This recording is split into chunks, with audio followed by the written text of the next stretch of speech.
Could you list for me all the things that you've been called too much of? Wow, it's a long, long list. First of all, I was called, you are too beautiful, you are too pretty, you are too skinny, you are too clever, you are too smart, you're too intelligent, you are too talented, you are too creative. All these things just build up, layered up. And I reached that level where that too become far too much. And I thought that actually this is all these qualities that I've been said is too much. This is my power, and this is who I am, and this I'm going to use in life. Amazing. And could you give me a specific anecdote of when you were called too much and how it made you feel, and whether it affected you at all? You can use the same stories as before or a new one, whatever you want. Okay. Well, about 8 years ago, because I'm working in a film industry, entertaining industry, creative industry, fashion and business, and being as a female artist, photographer, creator, a talent, going into the zone where there are so many, it's a male game. And also it's lots of jealous females who are actually not happy with themselves. Well, I always used to call, what you doing here? You know, it's a man's game. You are too pretty to be, behind the camera. You're too pretty for your job. You should be in front of the camera. What you doing here? You should be on a stage, or you should be modeling. It's too. And once one person said to me, oh God, you are too pretty for this job. And it really got me, and I thought, okay, I'm just gonna tell you something. I said, I really don't care what you think about me, because I don't think about you at all. So, and when this person told me that I'm too much, too pretty, too clever, too intelligent, too smart, and on and on and on, at that very moment I recognized that inner child in me, that real power, that pure energy that I knew for all of this that is too much, this is exactly my power. I'm too talented, too smart, too creative, too pretty, well, I don't know, too skinny, too cool, too groovy. So I recognized this is exactly where my true power is. And I thought, you know what? I'm just gonna use this. And no one ever gonna stop me. And I'm gonna rise above all these limitations and be who I really am. And there was was a very good lesson. I always say all those haters are very good for you, because they actually allow you to recognize who you really are, allow you to be yourself, in fact. I said the other day to you, I said, some people are blessings and some are the lessons in your life. And both of them are very good for you. Because those who hate you, they empower you. Yeah. So you grow. Absolutely. You grow even bigger. You expand yourself. You become much more free. Because all those limitations, if you are aware, that becomes transformation. So, if you can rewire your brain from limitation to transformation.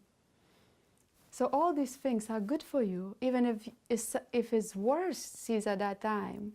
But just embrace them and use as a power to rise, as a power to expand. It's very, very important. And I think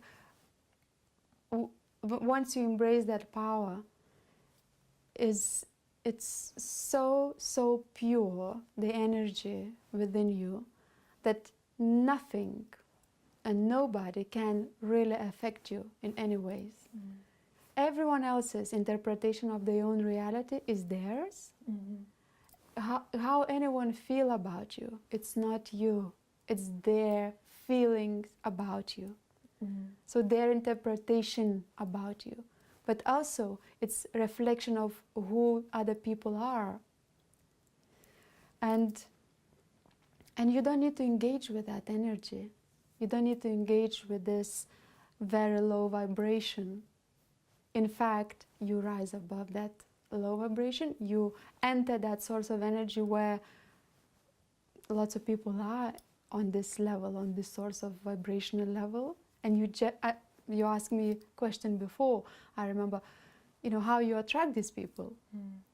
Because it's a one source of energy, the same level. They just come into your life. They just land. Yeah. Perfect. And I was going to say, to kind of sort of about how each of the too muches are your power, and then you sort of answered very beautifully there. And if you had to sort of say what you love about your too muches, what is it that you love about them for you? Why do you love them? Well, I love everything about myself. Everything. I would not want to change anything. Absolutely not. I just absolutely feel total, completed, content. I have no lack. I have no limitations. I am fulfilled. I very, very love that source of energy that is, it's real me. So I am independent of other people's opinions, gossip, circumstances, situations, judgment. I'm free. And that energy of that pure freedom, this is what I love about myself. Yeah. Everything. I love how I look, I love how I dress, I love how I think, I love my creative energy, I love my talents. And I love absolutely everything. Even the way I talk, I do love it. It's because it's such a gift, to be on this planet with all this energy, to be like manifesting through me, but not to love. Absolutely, that's great. And if you had advice to any young girls who are being called too pretty, too much, too beautiful, too intelligent, and that people were trying to squash them, what would your message be to them? Well, simple. Just do not react. Do not react to anyone else's judgment, opinion, insecurities, fears. It's not you. It's absolutely not you. Because you have that power within you, that real you, and everything else is just, energies passing around you, just passing by. Because this is not you. If you don't react, you don't become a part of this energy. But if you do react to it, you become a part of it. So all I always gonna say again, repeat my great-grandmother's words, rise above all limitations. Just rise above. Because that's not you. Other people's even emotions are not yours. Because you create your own emotions. You even create pain, you create suffering because you react to environment around you. But if you do not react, there is nothing there. You live that, you embrace this present moment, and you see, what are you best at? All this two does not exist anymore. All it's left is just that pure power of the pure you, the pure energy. Yeah, amazing. And I suppose there's a question I'd like to ask you, and I suppose if someone was had some external force where they physically weren't being say they were a person of colour, or they were a minority which someone was prejudiced against, and they wanted to do a certain thing but were not being allowed to do it. Do you think there's just the wrong place for them, and the energy's not actually, why would you want to be a part of that energy anyway? Or do you think that, or is there a way they should start up their own thing, or what do you think about that in terms of? Well, I think that, you know, we have to we have to start losing identity of by the color, by the nationality, race, and all the other labels that we are being given, you know, age groups, generations. No matter on which part of the world you are living, or what you're trying to do, or what environment you are living in, sometimes it's very, very hard for young people to live in very suppressed environment. And of course, the change can only be possible when they become physically able to change, means leaving the environment in the first place. So I think it's very, very important to just embrace yourself, not even fight, because the minute you start fighting, you're going against yourself as well, because you create anger, insecurities, fears, and that is also very destructive energy. I don't think fighting is a good idea. The word fight itself, it already creates a conflict. In fact, you have to unite yourself with other source of energy that is positive, that could help you. And now, because let's say, you know, there are countries where people are really suppressed, men and women. But because of the internet, it's a good way of communicating with the energy that could, you know, lift your consciousness, could actually make a big change. And it's never gonna be anymore, you know, too much once you connect with the right energy. Yeah. And no matter where you are, because we are, you know, the consciousness, or the, you know, the true spirit, it's timeless and boundless. So we connect already. I'm here, but I connected already with the source of energy somewhere in Japan or China or Los Angeles. And I do attract people from around the world. We have so much to share, which I think the physical matter, it should not be a limit. You just need to undo here, you know, raise your awareness, and everything starts connecting. Yeah.